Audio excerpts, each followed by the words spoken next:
think a lot of stuff in life starts from suffering. It starts from pain and loss, and for me that was very true.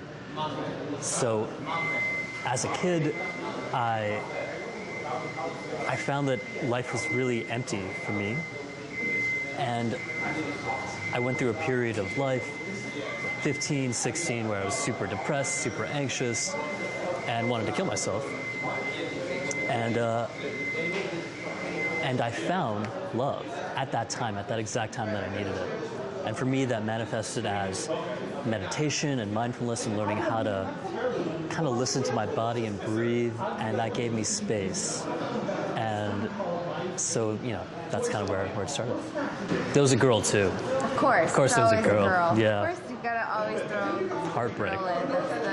The first heartache is always the biggest, most profound one, right?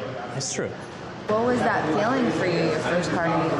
Oh, it was rough. Like, I was staying up all night writing poetry, and then couldn't sleep. Really pushing myself and not taking care of myself. I found a book that was just lying around my house called Freedom from Sadness. It's like this purple book with a flower on it. And I was like, I'm definitely sad. This is what I need.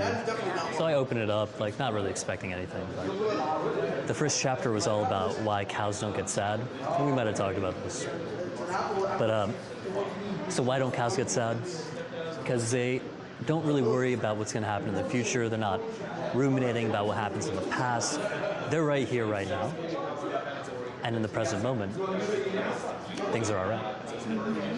And so that first introduction through a cow metaphor kind of opened me up to realizing, I don't have to be worried about what's going to happen in the future.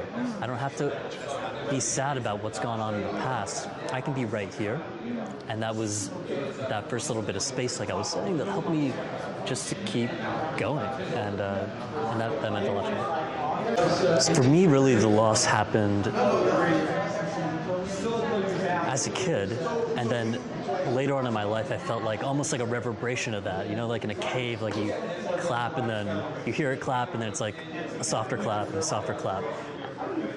So after I got out of school, I started working at Stanford in Palo Alto. And I was standing on a train platform one day, and I heard one of those claps, one of those echoes. I'll never forget this. I don't even know what it was really, but I was standing there. The train was on its way. The light changed. It started to rain a little bit.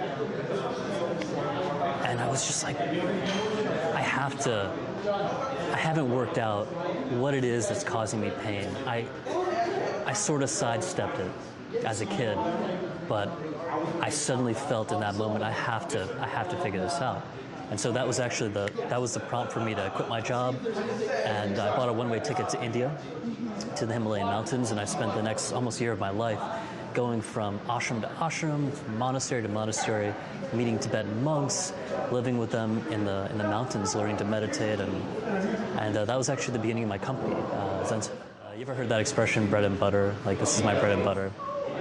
So I lived on bread and butter, which I think is why that expression exists. Yes, you can survive. Yeah.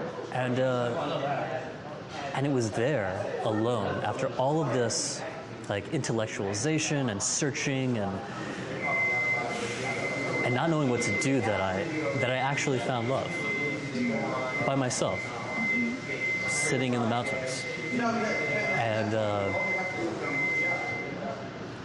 and something about that experience and feeling that love directly allowed me, for the first time, to actually meditate, and allowed me to come down and keep going in life. And that little piece of love is what has kept me going, and that's why I wanted to talk to you, actually, because for me, I meditate on love and attention, and I kind of go back and forth between those two, and that has changed my whole life. But I understand the power of love and the journey from suffering to love, and it worked for me.